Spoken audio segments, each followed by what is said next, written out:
Oh man, I am very tired. Yeah, I don't look like this accidentally. It's actually on purpose. You'll figure it out soon. So this is one day late. I'm sorry. I've been planning for this for a few days, but I've been busy, and I also got a vaccine, so that's kind of tiring me out. I'm gonna read a speech from a young lady, although I think within a year she'll be 20, and we'll have to call her Madame. Um, and this was about 32 months ago, this speech. Recently, I've seen many rumors circulating about me and enormous amounts of hate. This is no surprise to me.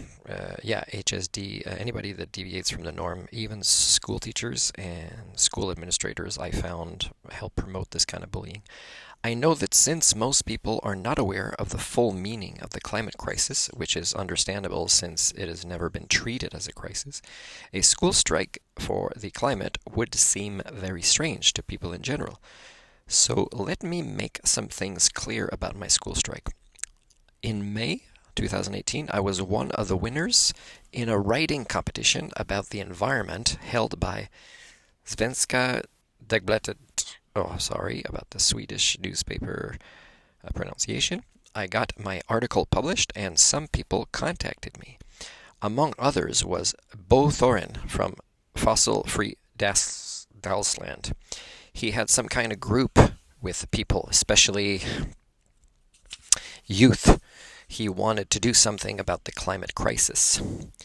I had a few phone meetings with other activists. The purpose was to come up with a few ideas of new projects that would bring attention to the climate crisis. Bo had a few ideas of things we could do, everything from marches to a loose idea of some kind of school strike, that school children would do something on the school yards or in the classroom. That idea was inspired by the Parkland students who had refused to go to school after the school shootings. I liked the idea of a school strike, so I developed that idea and tried to get the other young people to join me. But no one was really interested. They thought that a Swedish version of the zero-hour march was going to have a bigger impact. So I went on planning the school strike all by myself, and after that I didn't participate in any more meetings. When I told my parents about my plans, they weren't very fond of it. They did not support the idea of school striking, and they said that if I were to do this, I would have to do it completely by myself and with no support from them. Just like, when kids learn to tie their own shoes or ride a bike, eventually, their choices must be done by themselves. Their skills must be developed by themselves, but guided by mentors, right? On the 20th of August, I sat down outside the Swedish parliament. I handed out flyers with a long list of facts about the climate crisis and explanations on why I was striking. The first thing I did was to post on Twitter and Instagram what I was doing, and it soon went viral. Then journalists and newspapers started to come. A Swedish entrepreneur and businessman active in the climate movement, Ingmar Renshog, was among the first to arrive. He spoke with me and took pictures that he posted on Facebook. That was the first time I had ever met or spoken with him. I had not communicated or encountered with him ever before. Many people love to spread rumors saying that I have people behind me or that I'm being paid or used to do what I'm doing. It's funny, I think one time one of my thesis supervisors in my master's degree thought maybe my tutor was guiding me along too much because she kind of thought I was different than what I really am. So she didn't know these words, well written arguments, were coming from me. So I'm being paid or used to do what I'm doing, but there is no one behind me except for myself. My parents were as far from climate activists as possible before I made them aware of the situation. By the way, I don't accept ads on YouTube, so I do not make any income, never did with YouTube. I started Patreon, and I suggest $3 per month support, and I never got anybody come on if I've done things right. Now, it does, Patreon, ask me to support others, but it doesn't get maybe watching my videos that I'm very poor that I can't afford to support others. But I mean, maybe if I do meet somebody I want to support, it's because they also won't allow ads on their YouTube. If they do both, yes, I don't want to support this kind of incongruence. I am not part of any organization. I sometimes supported and cooperated with several NGOs that work with the climate and environment, but I am absolutely independent and I only represent myself, and I do what I do completely for free. I have not received any money or any promise of future payments in any form at all. This sounds like a lawyer. Help her write this stuff, but I know that if when she gets support, it's not money. It's maybe people wanting to support her, which is a community of activists. I'm not there yet, and maybe I may never be, but that's okay. I mean, it'd be nice someday if somebody agreed with one or two main core concepts that I talk about, but and that would be a life-changing thing for them, right? It would be huge. Like they would lose a lot of friends and family members, as I have. In fact, all relatives and friends are gone. They're into this denial world that I don't live in anymore. And nor has anyone linked to me or my family done so. And of course, it will stay this way. I have not met one single climate activist who is fighting for the climate for money. Well, there are some. Maybe not the ones because they're screened out pretty well for her. Maybe I've tried to contact her. Maybe she thinks I'm one. I don't know. I haven't heard back from her and her family. But I haven't tried that much, and I'm okay not necessarily trying that much. That idea is completely absurd. Furthermore, I only travel with permission from my school, and my parents pay for tickets and accommodations. My family has written a book together about our family and how I and my sister, Beata, have influenced my parents' way of thinking and seeing the world. It's very important parents start acknowledging that it's their kids that anchor them back into reality, probably not as successfully as they could have if HSD wasn't that strong. But yeah, there should be more parents admitting this, especially when it comes to the climate and about our diagnoses. That book was due to be released in May 2018, but since there was a major disagreement with the book company, we ended up changing to a new publisher, and so the book was released in August the same year instead. Before the book was released, my parents made it clear that their possible profits from the book oh man, I'm not going to pronounce it, Scenes from the Heart, will be going to 8 different charities working with the environment, children with diagnoses, and animal rights. Again, if I ever wrote a book, did you see who I'm reading from? Okay, I'll tell you right now. Okay, and this is a book of her speeches, and there's some before this, and there's even more after, and you can see her progression as a systems thinker.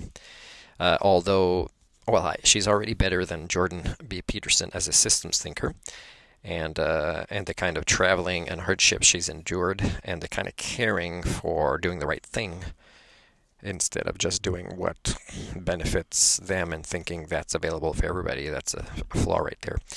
So, but the thing is at her young age, it's amazing how much she's a systems thinker. But she unfortunately will not be one to the point that will help her realize until it kind of hits her in the face that, not just before she was born, but before I was born, our species failed up here to be able to problem solve its own messes. So, okay, so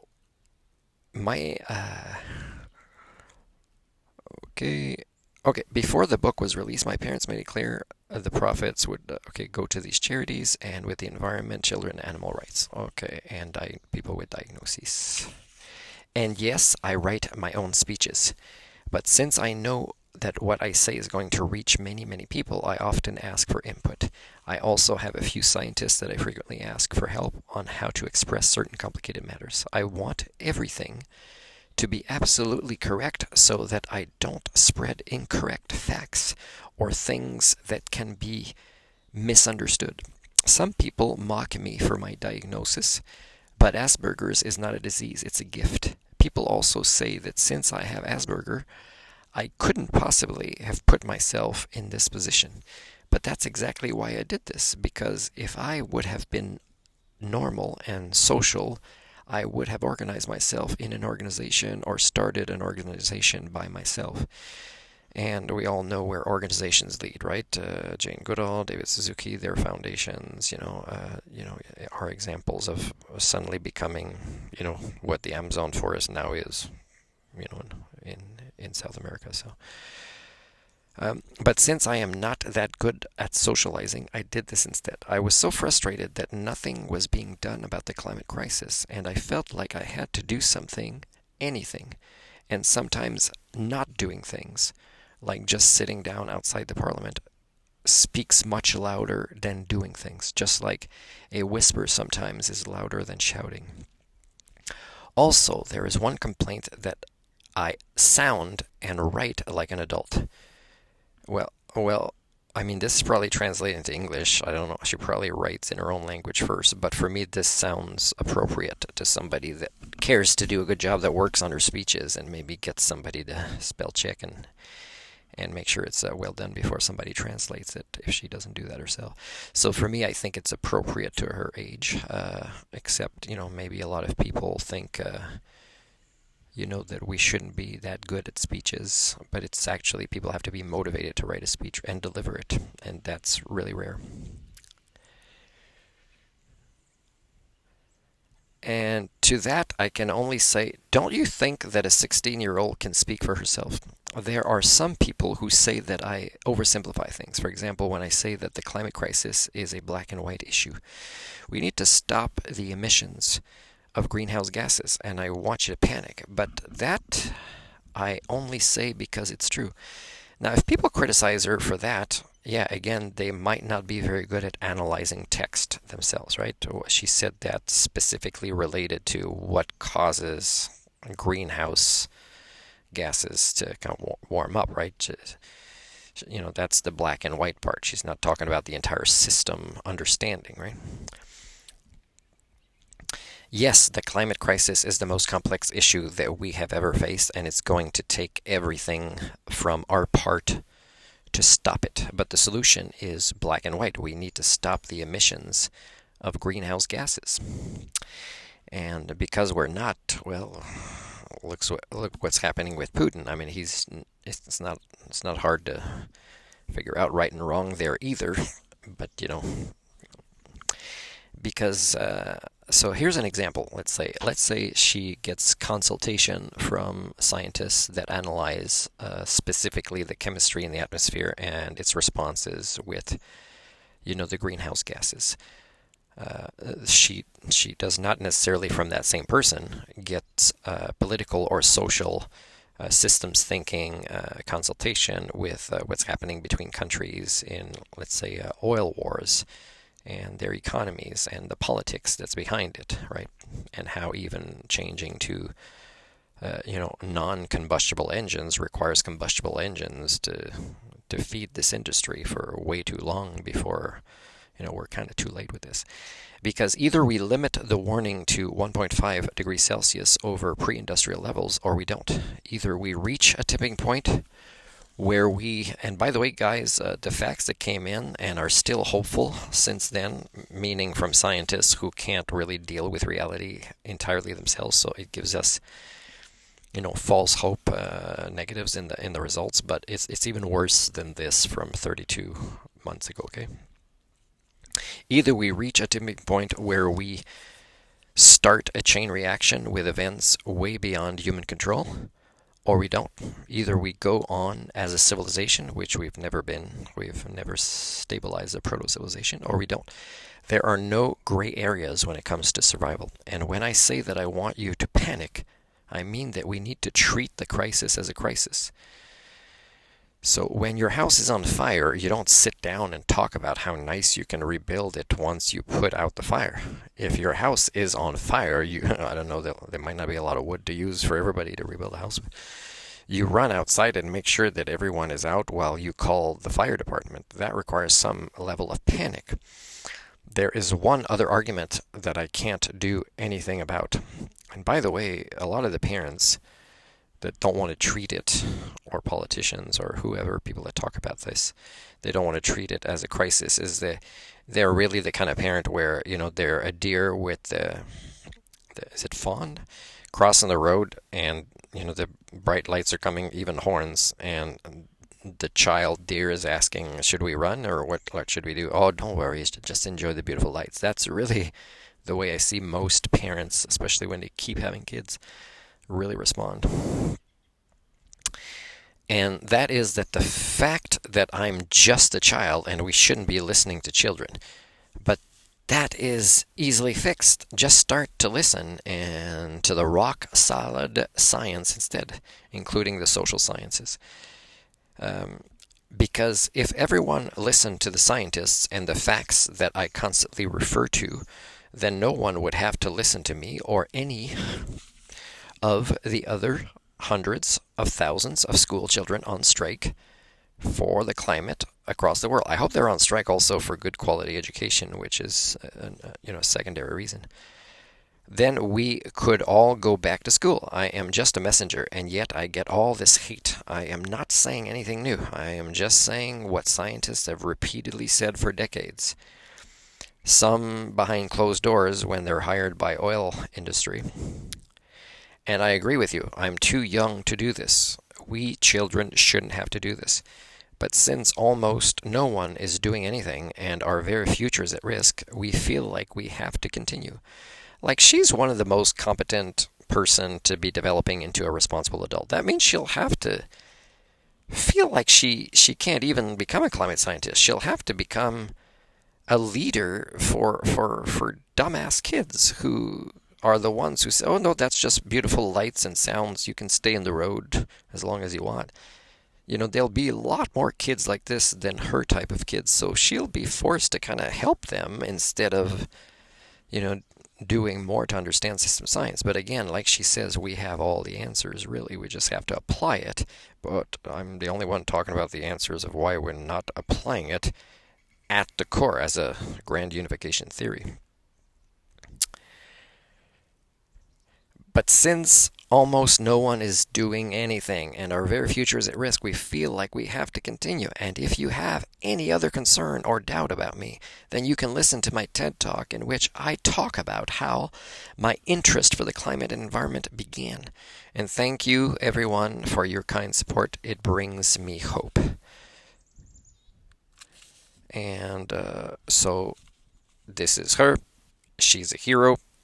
I hope that the new Pope, let's say, will tell the world how much he's a hero instead of, one of the last popes promoting Celine Dion. I've never heard her doing anything special related to her part of the problem. So, by the way, the UK is actually the politician lady. She's telling King Charles, hey, take it easy on climate activism participation. So I don't know if she's a socio-cybernetist or she's been advised by some, but she's pretty much, she can actually depower or de-influence the monarchy by doing this. And if he thinks that it's the right thing to do, because let's say he doesn't want to destabilize politics in his country, then he's being manipulated, if she's smart enough to do that, to actually take away the influence. Now, he's already said some pretty serious things, Prince Charles, before he became king. And so his role is more important in politics right now. And it can also be very, very damaged if suddenly it becomes incongruent, because as reality still continues to accelerate and manifest, then everybody's going to think how ridiculous the monarchy is. So that means more power of influence in those regions will be in the politics of people that just fake the green values. So, hey, I'm going to do a song here which I haven't practiced, and it's frickin' fast. Sorry about my language. So let's see what happens, and I'll see if I can keep up with something playing in my ears, so I can, because I haven't really mastered this song very much. So let's try it, see what happens.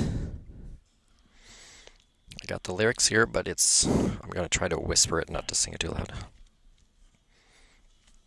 You ready? I'm hearing the music right here. It's about to start. Dedicated to Greta.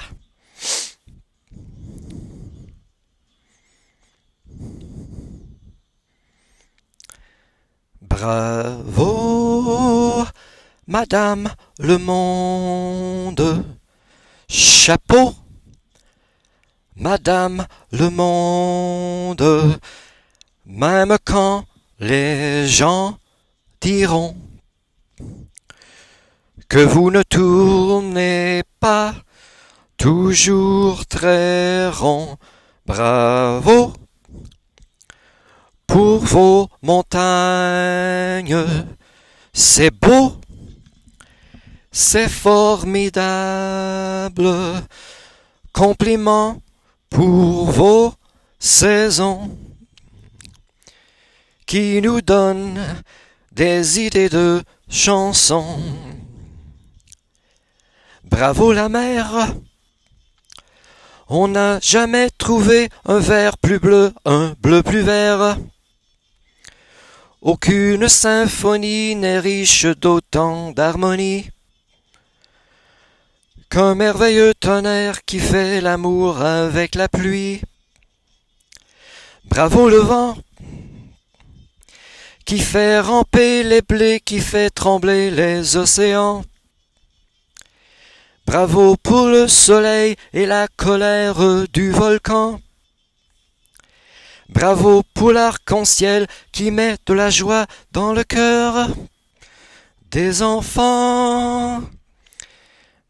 Bravo, Madame le monde, chapeau. Madame le monde, nous vous demandons pardon pour tous ceux qui vous abîmeront. Bravo, Madame le monde, bravo pour la colombe, si vous lui laissez la vie, nous vous dirons simplement merci.